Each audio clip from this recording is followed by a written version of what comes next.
Welcome! In front of me I have COLMI V31 watch, and I'm gonna show you how to unpair this watch from the iPhone. First, we need to open the F-Fit application on our iPhone. Let's open the app. In the app, you should see the data page right here.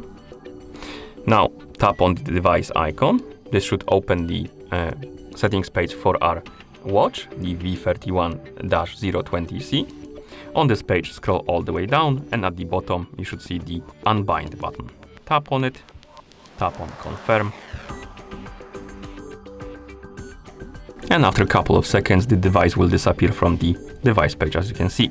Now, close the app, open the settings on your iPhone. In settings, tap on the Bluetooth icon. And on the Bluetooth list, check if you have the V31-020C device. And if it is on the list right here, on the My Devices list, tap on the info icon next to it, then tap on Forget Device, then tap on Forget Device to confirm. And now the device should disappear from this list. And at this point, the watch is completely unpaired from our iPhone. Thank you for watching. If you found this video helpful, please consider subscribing to our channel and leaving the like on the video.